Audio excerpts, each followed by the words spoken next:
Despite the blatant activism in games these days, I can normally still enjoy them. Dragon Age: The Veilguard opens itself up to harsh criticism through its tired approach to storytelling, over-reliance on exposition, and annoying companions. But what if I told you the problem is deeper than bad writing and an annoying story? It's risky. Interrupting a ritual of this scale will have consequences. Dragon Age failed to provide any tangible incentive for the players to care about their companions. Alright team, we forgot to write the companion stories, so we got 20 minutes. Yeah, so I was thinking Shut up, intern.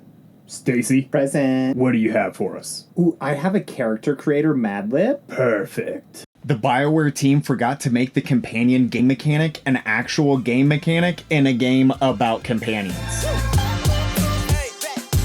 Most people have agreed with their wallets that Dragon Age: The Veilguard isn't worth the price tag. Many reviewers point to the immersion-breaking bad dialogue and shameless self-inserts as the main culprit.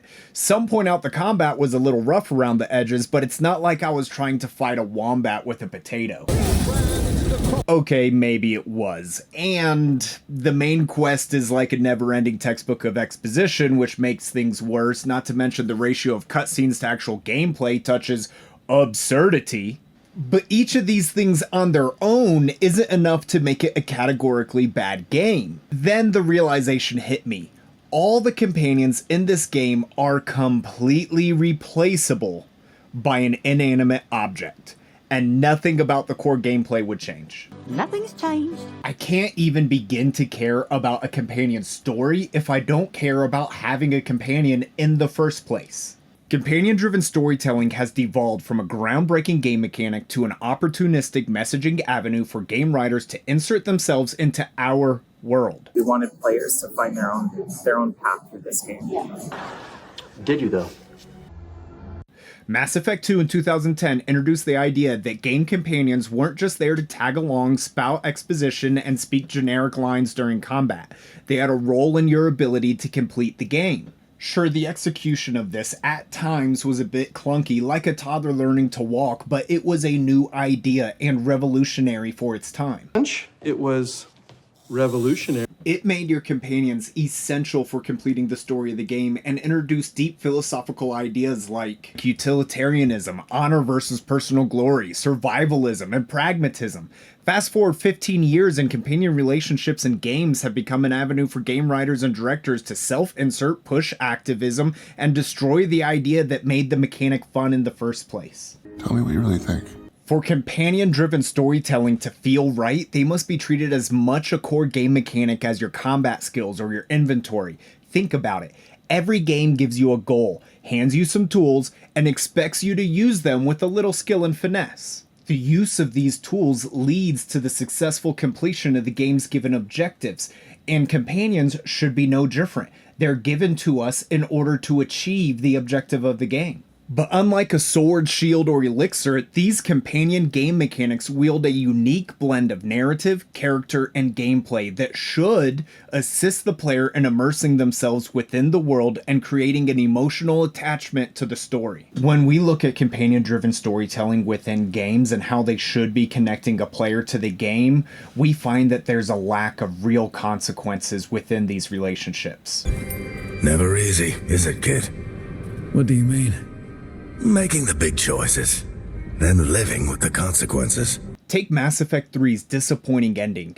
After building years of a relationship with your crew, the final choices boil down to a few different colored explosions. Sure, a few lives might be lost along the way, and yeah, that can be sad, but those losses never feel impactful enough to justify the time and emotional investment you've poured into your companions. Movie scriptwriters will tell you that loss only matters if it affects the protagonist in a meaningful way, something that shakes them to their core and forces them to reevaluate their choices. This reevaluation drives a character to either harden their resolve or make changes. I don't think Gandalf meant for us to come this way. If a companion dies or betrays you, it shouldn't just be a sad moment in the game. It should cause you, the player, to reevaluate how you play the game. It should force you to either adapt or face real, unavoidable consequences. When a companion's fate doesn't drastically alter the course of gameplay, it undermines the entire point of having these dynamic relationships. Okay, so like, what do we do when they don't like us anymore? You mean fail a loyalty mission? Yeah, that. Yeah, we don't like consequences. No consequences. Love it. In Veilguard, when I lost loyalty by not saving her city first, she left the group for a while, and when she returned, she refused to heal me. On the surface, this might feel like a big deal, you know, the tangible consequence I'm talking about, but in practice, it didn't change my playthrough at all. Bellara and Emmerich were more than happy to fill the role of healer, and Nev's absence had no actual impact on the mission I was completing. Sure, it gave us a moment to reflect on Nev's character. The Spite Demon may have chosen the wrong host, but it didn't affect the dynamics of my team or affect how I achieved success in my game at all. If anything, it just felt like a missed opportunity for real emotional weight in the story. If Ned had something unique to bring to the table, something irreplaceable, maybe I would have felt that sting. But in the end, the choice had no real consequences behind a minor inconvenience that led me to the stats menu for a different player. What if we push these consequences even further? What if Nev's connection with the underworld unlocked safe houses and alternate fast travel points? What if it gave me access to a black market where I could get unique items that I could only access through her loyalty? What if her investigation skill allowed me to subvert large portions of quest lines because she gave me such great insight before the level? And if I were to lose her trust or not gain her loyalty, I would lose everything that I had gained through investing time and emotion into her character. If that was the case, then yeah, I would be motivated to go repair my relationship with her, but instead, she's still pouting in her safe space within the lighthouse. Guys, we have to do something if you piss off your companions. First of all, you're an intern. Second of all, Stacy. When I'm like really mad at somebody, I just kind of don't talk to them anymore. Silent treatment. Once we have become invested within the role our companions play in the game, players will then want to be invested into these character stories, but we don't want to feel like we're just dragging around a bunch of NPCs. Just like if a companion's mechanic or consequences are not compelling to my story, we should get rid of them. If a companion's own story is not compelling, then get rid of them. If a companion's story is not compelling or have some context that helps push the rest of our story forward, then don't waste our time. Turn their mechanic into an inanimate object and spare us another voice in our pointless family therapy sessions. Tosh, what's going on? Something is clearly bothering you. My bet's on mothers and dresses. Frankly, I'd rather chase after a MacGuffin than sit through yet another poorly written companion plot. It's just something my mother said the other day. And I act more like a man than a woman. The problem with many companion side stories in games is that they feel like reruns of the same tired plot lines. I spent 2 hours breaking down Tasha's and Dorian's story into Joseph Campbell's hero's journey for a video idea that I ended up scrapping, only to find that Dorian is a powerful mage that a falling out with his father over family expectations before realizing that his father loves him in his own way and returning to his people to effect societal change. In contrast, Tosh, however, is a powerful warrior that had a falling out with their mother over family expectations before realizing that their mother loves them in her own way and returning to their people to effect societal change. They're the same face! If every companion feels like they're borrowing from the same playbook, then why bother? It's like having a dozen side quests, but instead of variety, we get the same old fetch quest with different names. When companion plots lack originality or emotional impact, they might as well be replaced with a magic sword that doesn't need therapy sessions to function.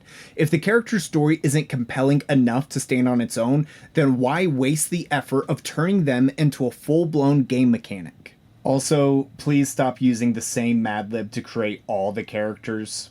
Okay, someone give me an adjective. Strong. Bisexual.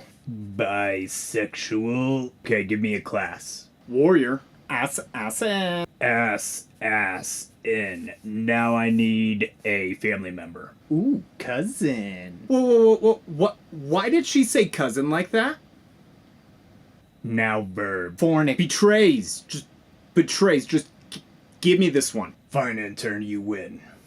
Okay, so Lucanus is a bisexual assassin who has a falling out with his cousin before learning his cousin betrays him, then returns to his people to effect societal change. Finally, it's not just the story that matters, it's how we learn and interact with that story. Throughout the game, companion stories should unfold as you talk to them, and how you choose to engage with them should impact how their story evolves. In the beginning, sure, these interactions may feel a bit like a tutorial, but you're getting a primer on who these characters are, and you're learning how to respond to them both emotionally and influence them as a leader within your team.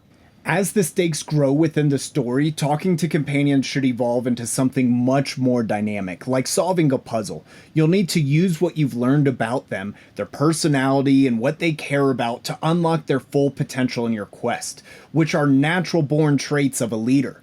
When the writing department gives each companion a truly unique arc, these interactions become an enjoyable part of the game, rather than just a checklist that we use to tick off diversity quotas.